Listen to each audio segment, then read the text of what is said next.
Monday, 24th of February, we've got lots to go through. Asylum seeker stuff, you know, what's with the secrecy and ALP silence. G20, what's the plan? We got, why wasn't the ALP doing stuff before that they're criticising now? We've got how cutting taxes and matches with job creation, comparison with the US, IR reform, and we also got schooling deregulation and why is Taree getting their funding pulled, and depression with the tragic death of Charlotte Dawson, and PTSD. What are we doing about post-traumatic stress disorder? How much we're spending on the Anzac Centenary, and a last question about the WA Senate elections. Now let's get into this, eh? Just a couple of things to note. I didn't do a midweek episode for the emergent Q&A episode on economics. I was participating in the Twitter feed, so have a look there. I think I'll save that for another rant. I've got a lot to say, but it's only one subject matter. Additionally, I'll be doing another rant about my own political views, whether I'm left, right, or somewhere in the middle, or somewhere on the far extremes. You can take your pick or guess, and I think you'll be surprised. Just as a hint, if you think that anarchism has anything to do with violence, no need to tune in, because you clearly won't understand it.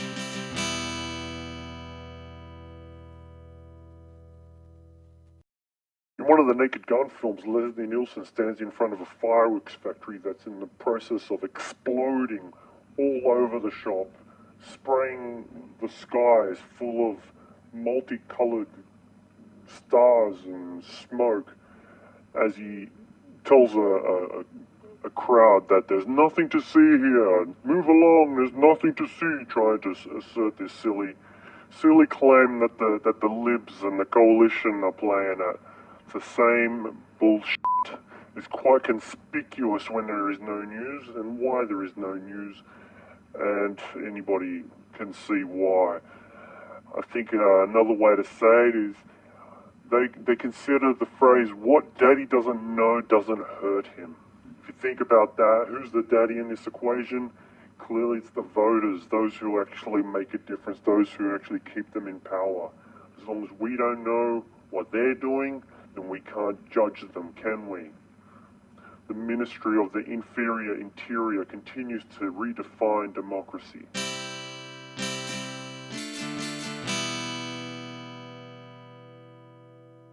The ALP silence is purely out of guilt. Everybody knows it. Their policies are not much different from the coalition when it comes to asylum seekers. Both of the major parties are on the same side in this, and in the same side of politics. They're both leaning right if you haven't been paying attention. I don't know what the fascination is between weighing one evil against another. They're both fucking evil. Now let's look at what the Greens are talking about. Let's look at what the Independents are talking about. Let's look at those who actually care about humanity are talking about. This isn't a threat to us unless we continue to mistreat people. We create the threat.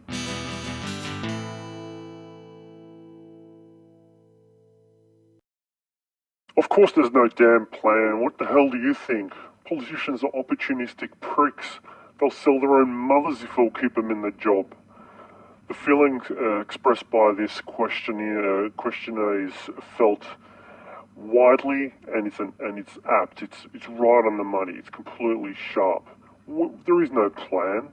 We're on a train driven by a driver on drugs who only has a faint idea of what he wants to do now that he's gained control of the train.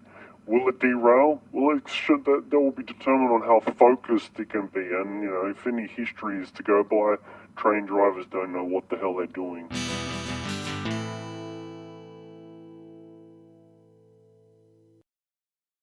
No need to begrudge the ALP for being so critical. I mean, it's their turn to be critical, just like it's the coalition's turn to be inept in government.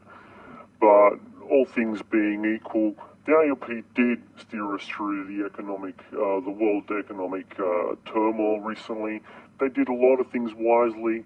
They did some things adequately and they did some other things poorly. It's a game of musical chairs. I mean, one side doesn't know what to do and the other side criticizes. It's, whoever's in the position, it's inconsequential. They're just part of the same coin. This is precisely why the independents and the third parties are more important now than ever before.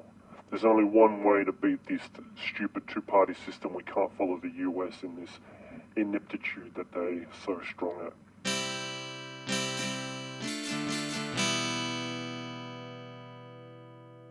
Right, now this is a half smart and half silly question. This guy knows how the economy is stimulated, but he has no idea what the economy actually is. You stimulate the economy by making people able to buy stuff. Then there's a demand for businesses to take on more staff. But what he's mistaking it is confusing the government coffer, the government income for the economy. These are two different things. What the government has in their pockets and what infrastructure they support it has absolutely nothing to do with the economy. The economy is the money in circulation. It's what people are spending to keep businesses in business. That's what the economy is. It's not the budget, it's not the federal budget, that's just tiny. The important part, the thing that actually keeps people in jobs, is individuals spending and buying goods and using services and supporting businesses. This can only be functional where there's a plethora of small businesses to keep more people in work, to give better competition in business, not the allowance of massive corporations to completely undermine both employment and business competition.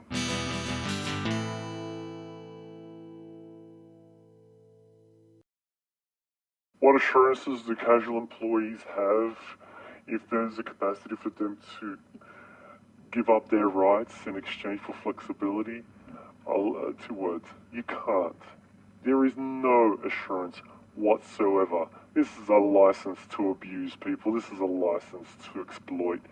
Clearly as. This is a slippery slope that lands with, I don't know, give me your firstborn and maybe I'll give you a day off. Give us your to take from Simpsons an excellent example. Give us your dental plan, we'll give you a keg of beer.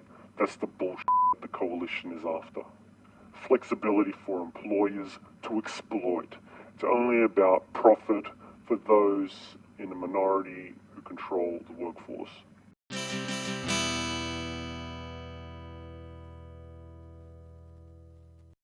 Education is an essential human service, like all other human services like health, like childcare, like care of the elderly and care of the disabled, like the prison system, like unemployment, like all welfare. These things are necessary. You can't deregulate them. They need to be regulated the most because they can't turn a profit doing these things.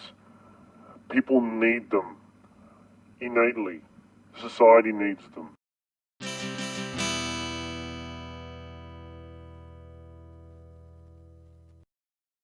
Briggs answered your question by speaking around it. Read between the lines. He said that they won't honour the ALP promises, which is what you'd expect. It's a standard procedure. But what does that really say about the coalition? It says the coalition doesn't care about Taree as much as the ALP does. He doesn't care. They don't care to commit that support.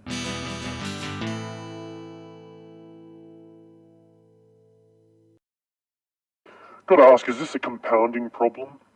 Are we snowballing the issue by broadcasting about it? Is it a when it rains it pours type situation? Is it a downer to hear about mental illness so much that it's bringing it to our attention? I mean, is mental illness more prevalent now than ever, or are we just being more sensitive to it? I don't know. I honestly don't. But I'll tell you one thing I do know. One celebrity does not make an epidemic. Right? One tragedy, and my heartfelt sorrow and condolences goes out to her family and friends. This one tragedy does not make this epidemic any greater than it is if it is an epidemic.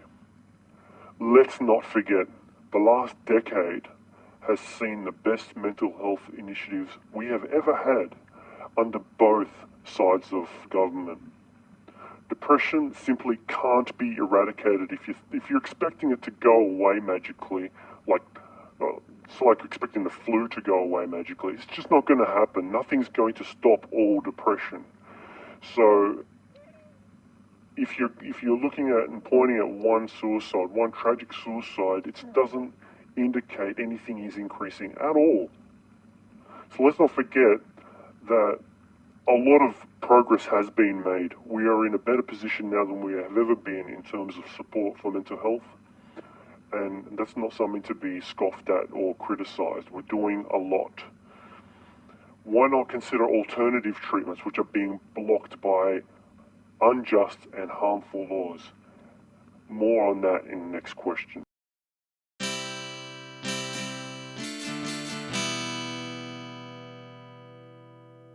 Post-traumatic stress disorder is a terrible affliction commonly suffered by soldiers. Have a look at MAPS, the Multidisciplinary Association for Psychedelic Studies, maps.org. In it, there have been years of research on how chemicals such as LSD and MDMA can aid in the recovery of PTSD.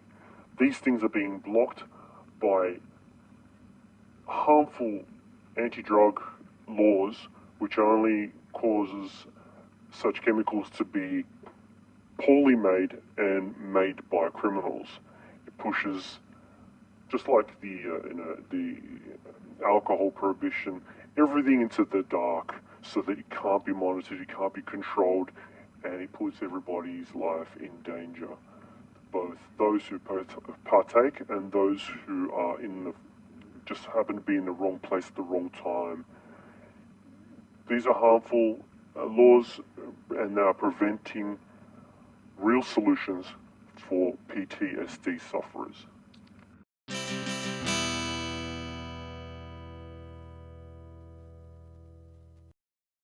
$325 million is nothing to be sneezed at. That could be far better spent on the veterans themselves. Yes, we need to remember who we are, but just because this is Centenary doesn't make it any more warranted to be wasted on a ceremony rather than real people, those who were there, who actually fought. Give respect to where it's due.